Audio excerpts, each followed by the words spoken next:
क्या आपने अपना ड्रीम हाउस बनाने या अपनी ड्रीम एंट्रेंस एग्जाम को क्रैक करने जैसे गोल्स अचीव करने के बाद भी एम्प्टीनेस की फीलिंग का एक्सपीरियंस किया है? यदि हाँ, तो मिहाई चिक्सन-मिहाई के द्वारा लिखी गई book flow the psychology of optimal experience आपके लिए है। हैप्पीनेस की साइकोलॉजी पर 20 वर्षों की रिसर्च के बाद इस बुक में ऑथर ने हमारे साथ लाइफ में खुश रहने के लिए एक पुराने और अभी तक अननोन वे को शेयर किया है। तो चलिए इस बुक की समरी को डिस्कस करें। Flow the psychology of optimal experience. Smart idea number 1, happiness का सोर्स आपके अंदर है। हम अपनी लाइफ में किसी भी चीज से ज्यादा खुशी चाहते हैं। हम इस होप में मनी, पावर, हेल्थ जैसी चीजों को चेस करते हैं कि वे हमें खुश करेंगे, लेकिन इन सबको पाने के बाद भी हम खाली और डिसकंटेंट फील करते हैं। इवन एक छोटा बच्चा जो किसी भी गेम में अपने लास्ट रिकॉर्ड को तोड़ता है तो वे खुशी फील करता है। जो लोग कंसंट्रेशन कैंप्स में थे तो वे बर्ड्स की आवाज सुनकर भी खुश हो जाते थे। या हम भी कभी कभी अपने स्ट्रगल्स और बुरे टाइम में खुशी फील कर सकते हैं। ऐसा इसलिए है क्योंकि खुशी इनर एक्सपीरियंसेस और हम उसको कैसे इंटरप्रेट करते हैं उस पर डिपेंड करती है। जो लोग अपने इनर एक्सपीरियंस को कंट्रोल करना सीख जाएंगे वे अपनी क्वालिटी ऑफ लाइफ को डिटरमाइन करने में एबल होंगे। The man search for meaning book में ऑथर विक्टर के फ्रैंकलिन ने कहा है कि सक्सेस को एम ना करें। जितना ज़्यादा आप उसको एम बनाते हैं उतना ही कम आपको वो मिलेगा।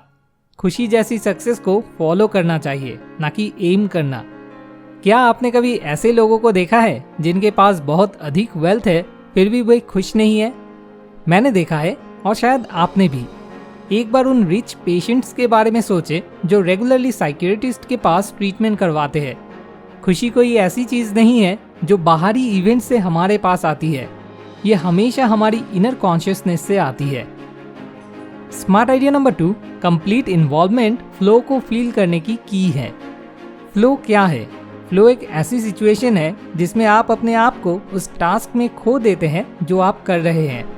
फ्लो तब होता है जब आप किसी टास्क में इतने अधिक इन्वॉल्व होते हैं कि आप टाइम को भी भूल जाते हैं, जब आप इन द जोन फील करते हैं।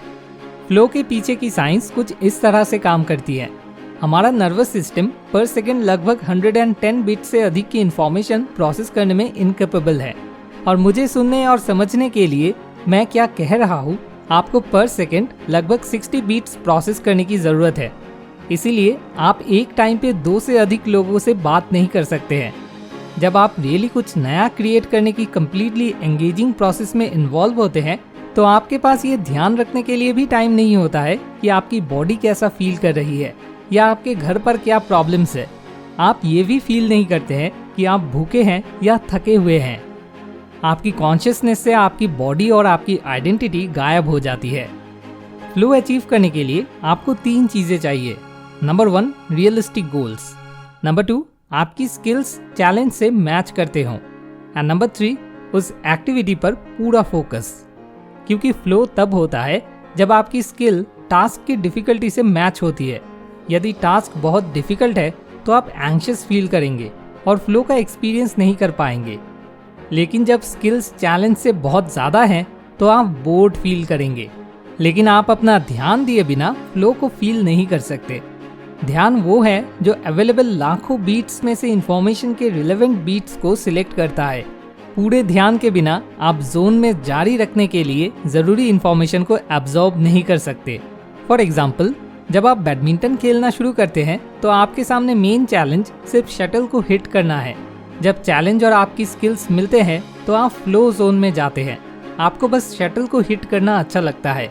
टाइम के साथ आप शटल को हिट करने में माहिर हो जाते हैं और बस शटल को हिट करना आपको बोरिंग लगता है। यही बोर्डम की स्टेट है। इसके अलावा यदि आप ऐसे कंपटीटर से मिलते हैं जो बैडमिंटन में आपसे अच्छा है तो आप एंग्जाइटी फील करते हैं और आप गिव अप कर सकते हैं। एंग्जाइटी और बोर्डम दोनों ही हमारे लिए अच्छे नहीं है। तो फ्लो में कैसे आना है? आप अपनी स्किल्स को इंक्रीज करके खुद को बोर्डम और एंग्जाइटी से बाहर निकाल सकते हैं। यदि आप चैलेंज को थोड़ा सा बढ़ाते हैं तो आप फिर से फ्लो में आ जाते हैं। आप इसे अपने काम या स्टडी पर भी अप्लाई कर सकते हैं। बस अपनी स्किल्स को बढ़ाएं या ऐसे चैलेंजेस सेट करें जो आपकी पहुंच से दूर हो और अपने आप को फ्लो के स्टेट में डुबो दें। स्मार्ट आइडिया नंबर 3, एंजॉयमेंट और प्लेजर दो अलग अलग चीजें हैं। लोग ये मानते हैं कि एग्जॉटिक प्लेसेस पर जाने, नेटफ्लिक्स देखने आदि जैसी प्लेजरेबल एक्टिविटीज की एक सीरीज खुशी लाती है, लेकिन ऐसा नहीं होता है। आपको एक्टिविटीज से खुशी तब मिलती है जब आपको मेंटल एफोर्ट करने की जरूरत होती है या जब आपकी बॉडी को तरोताज़ा होने की जरूरत होती है।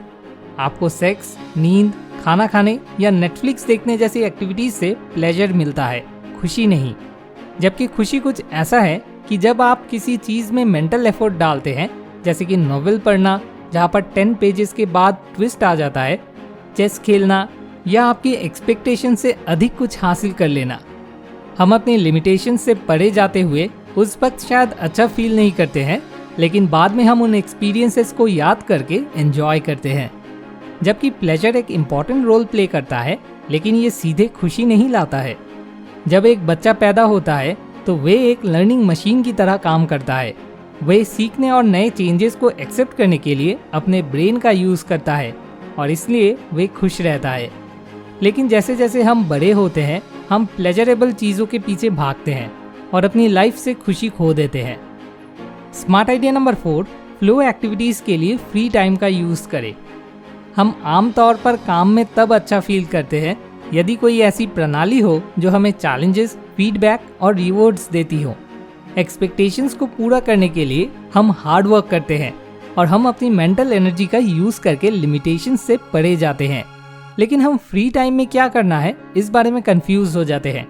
हम मीडिया को कंज्यूम करते हैं।